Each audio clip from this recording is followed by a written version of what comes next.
Queridos amigos do canal do YouTube da TV A Caminho da Luz, sejam bem-vindos a mais um programa Opinião Espírita, em que estamos estudando o livro Cartas de uma Morta. Nós vimos no programa anterior Maria João de Deus falar um pouquinho da necessidade da difusão das verdades espirituais. Verdades estas que não estão contidas apenas e tão somente no meio espírita, mas em todos os locais em que reina a paz, o amor, a união, o sentimento de construir e de nos aproximar nós, criaturas de Deus, o nosso Criador. E hoje nós vamos dar continuidade nesta temática que iniciamos no programa anterior. Sejam todos bem-vindos!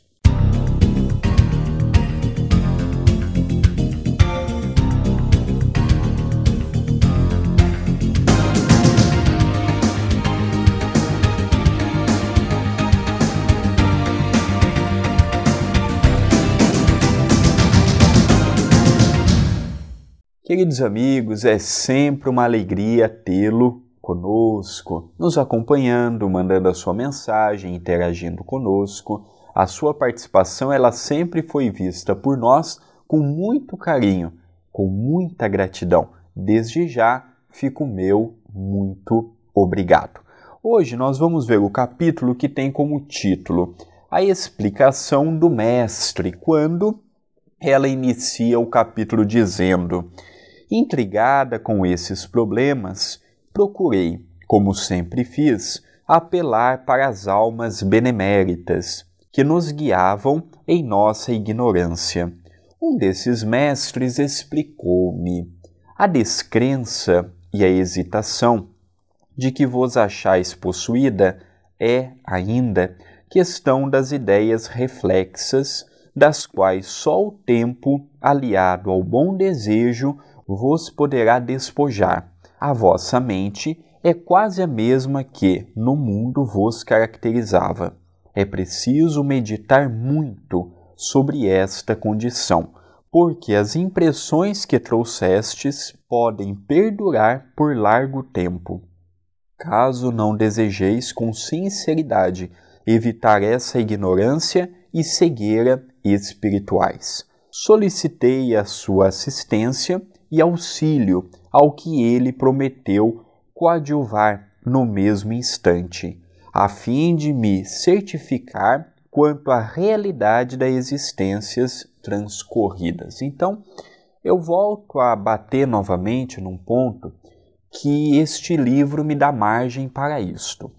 Muitos espíritas imaginam que a partir do momento que nós desencarnarmos, nós já estaremos libertos das nossas dificuldades, dos nossos equívocos, dos nossos enganos, de um conhecimento extraordinário. Então, a desencarnação, ela é um processo natural que vai chegar para todos nós mais cedo ou mais tarde, e do outro lado da vida continuaremos com as mesmas qualidades que possuímos aqui, e continuaremos também com os mesmos defeitos, com os mesmos equívocos que nos portamos aqui.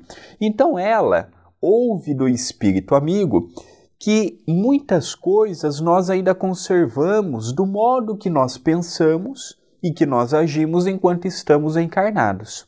E que isto é um limitador para que possamos ver a vida do outro lado de um ângulo diferente do nosso.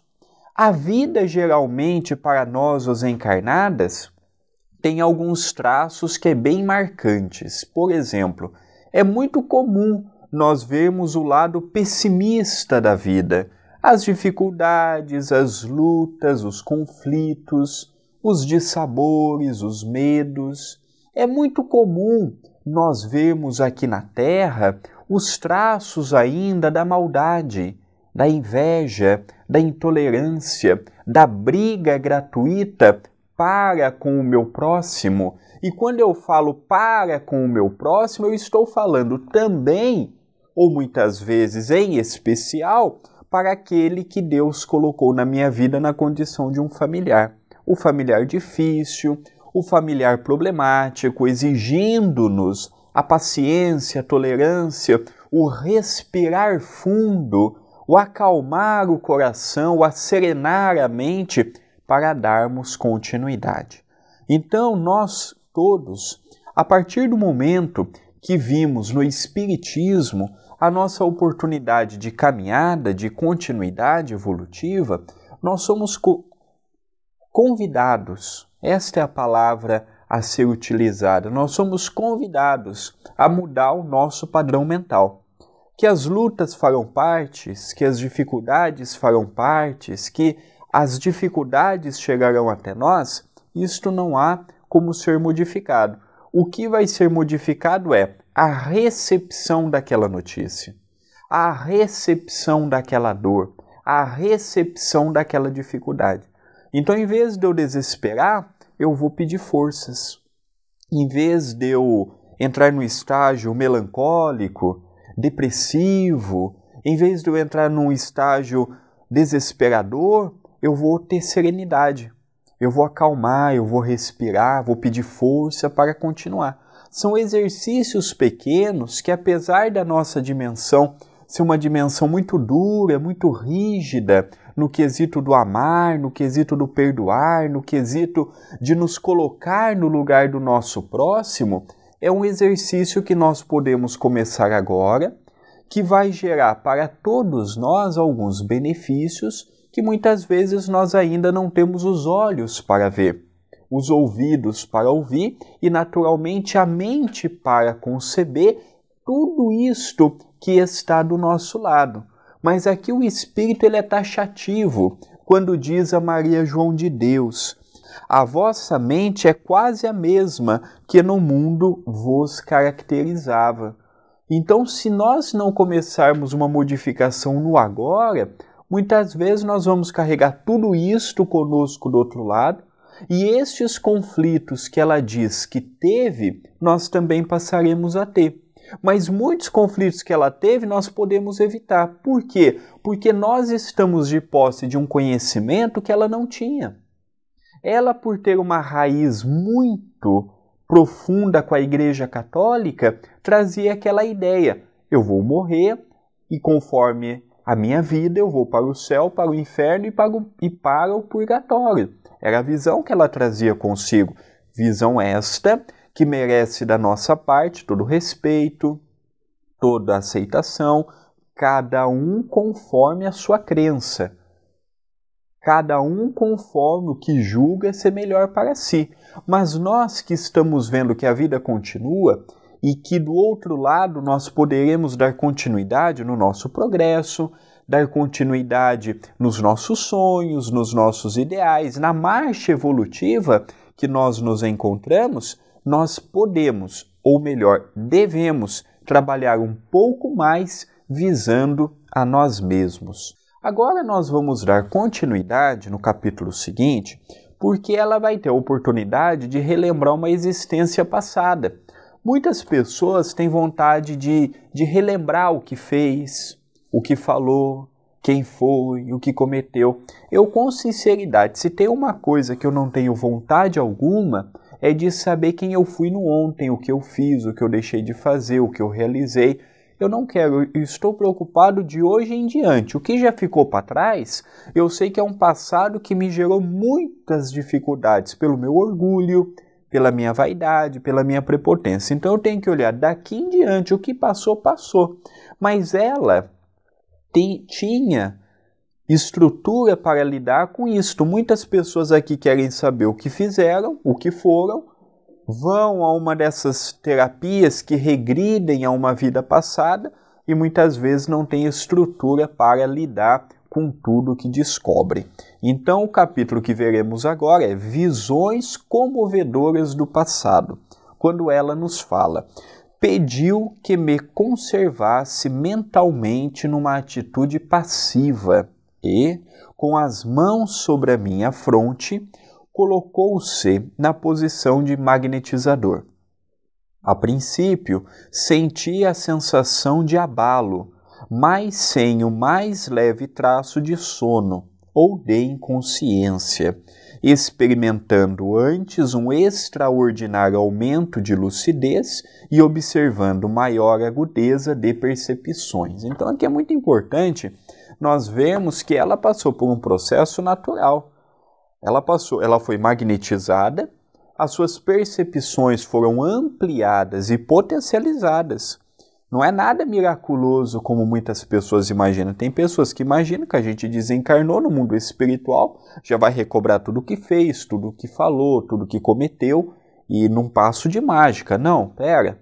Nós estamos vendo que Maria João de Deus não está em qualquer lugar no mundo espiritual. A região que ela se encontra é uma região muito boa. Pela sua descrição, é uma região que já vibra mais paz, mais amor, mais serenidade que nosso lar, por exemplo. Então é muito importante nós vermos que ela já estava num lugar bom, se assim nós podemos colocar na nomenclatura do vocabulário humano, mas ela passou por um processo natural.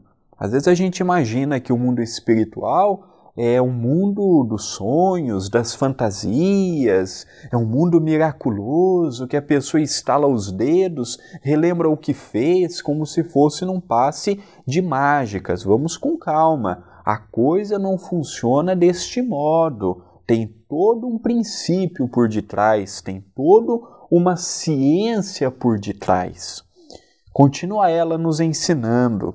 Comecei então a ver, não exteriormente, mas em meu íntimo, uma série de coisas e de acontecimentos a que me sentia indissoluvelmente ligada, sem o saber. Vi seres aos quais me pressentia, jungida por inquebrantáveis algemas, e lhes ouvia a voz terrível ou acariciadora. Eu ia compreendendo todos esses fatos que me sucediam uns aos outros. Se vi algo nesses panoramas retrospectivos que me trouxe gratos prazeres ao coração, também enxerguei as misérias de minha alma necessitada de esclarecimento e redenção. E, se não é possível relatar todas as visões daqueles minutos em que me coloquei sob o império da excitação vibratória provocada pela bondade do meu guia, com os seus poderosos fluidos, posso dizer-vos de uma cena tocante, eternamente gravada no meu espírito. Nós vamos deixar o nosso telespectador querido com aquele quero mais, porque este capítulo está associado ao capítulo seguinte, que é a história de uma reencarnação. Eu sei que muitas pessoas têm este livro e vai poder ver, hoje em dia está disponibilizado também na internet, mas devido ao nosso tempo, para não ultrapassarmos e muito o seu limite, nós vamos parar a leitura por aqui. E no programa que vem, que tem ligação direta com o programa de hoje, nós vamos ver esta história que ela teve a oportunidade de relembrar, esta vivência que ela teve a oportunidade de relembrar. Então vamos recapitular. Aquele magnetizador, fazendo todo o trabalho de magnetizar aquela nossa irmã, ela foi voltando ao tempo, vendo personagens que aos poucos ela foi se identificando, vivenciou e relembrou passagens bonitas, mas também passagens difíceis, de amarguras, de decepções, de lesar o nosso semelhante, ou melhor, o seu semelhante, já que a história lhe pertence. É mais ou menos o que se caracteriza com todos nós. Ao retornarmos no ontem, nós vamos ter uma visão abrangente do que nós fizemos. Mas é melhor nós, já que estamos encobertos pelo véu do esquecimento, vamos deixar para no amanhã sabermos o que fizemos, o que falamos, os equívocos que cometemos. Não vamos nos prender agora nisso. Vamos sim fazer a nossa parte, vamos nos preocupar com o nosso agora. Nós vemos que tanto este caso, como o caso de Dona Laura e Ricardo, narrado por André Luiz no livro Nosso Lar, os pais de Lísias, eles tiveram a mesma vontade que Maria João de Deus teve, relembrar alguns fatos do seu passado. Eles só conseguiram ir 300 anos atrás, e o sofrimento era tamanho que eles não conseguiram retornar ainda mais no seu túnel do tempo. Então, se nós estamos encobertos, tem algum motivo. Vamos deixar quieto o que quieto está. Não vamos mexer em algo que o tempo está sedimentando, mesmo porque o que vai adiantar eu relembrar que eu cometi isto, que eu cometi aquilo, que eu fiz aquilo outro? Às vezes apenas vai perturbar ainda mais a nossa relação com o nosso familiar, com o nosso companheiro, dentro do trabalho profissional. A nossa vida social pode virar de cabeça para baixo, porque o remorso, o ressentimento pode bater à porta de nossos corações e não vale a pena. Vamos focar no agora. Vamos focar no hoje, visando o amanhã. Eu quero um futuro melhor. Faça o seu hoje melhor. Eu quero um futuro mais estável, sentimentalmente, emocionalmente. Procure no agora, com que as suas relações sejam estáveis, harmoniosas, pautadas na prudência, na tolerância, no equilíbrio e na serenidade. Nós estamos caminhando para o encerramento de mais um programa Opinião Espírita e eu gostaria de pedir ajuda ao nosso telespectador. A Web TV A Caminho da Luz e o seu canal no YouTube, o youtube.com/TV A Caminho da Luz. Se você ainda não se inscreveu, se inscreva no canal. Ali você vai poder receber muitas notificações dos vídeos que semanalmente nós subimos nas nossas playlists, e a sua visita ela é sempre muito importante, a sua inscrição também o é. Mas nós sabemos das dificuldades de manter um departamento deste no ar, num departamento deste como nós estamos lidando. A Web TV é um departamento do Centro Espírita Perdão, Amor e Caridade, aqui na cidade de Itapira, no estado de São Paulo. Nós precisamos da sua ajuda. Eu, até o presente momento, lancei 2 livros, Momentos de Reflexão e O Poder da Liberdade. Você está vendo a capa dos livros aí na sua telinha. Você pode entrar na loja virtual, loja-acaminhodaluz.com.br, e pode adquiri-los. É uma das formas que você tem de nos ajudar a manter este projeto no ar. Ambos os meus livros foram doados seus direitos autorais para o centro aqui da cidade de Itapira. Então a sua ajuda ela é muito bem-vinda. E eu também tenho também uma conta na rede social, tenho uma fanpage que eu alimento todos os dias com mensagens, frases, posts, vídeos e transmissões ao vivo. Então você que ainda não conhece a minha fanpage, procure por André Luiz Querini Vilar ou já digite o link facebook.com/André Luiz Vilar, 1 de número, curta a página. E todos os domingos, às 18 horas, horário de Brasília, realizamos o Evangelho no Lar. E você é o nosso convidado a participar conosco. A sua participação ela é muito importante. Espero todos semana que vem para darmos continuidade no programa Opinião Espírita. Um beijo em seu coração.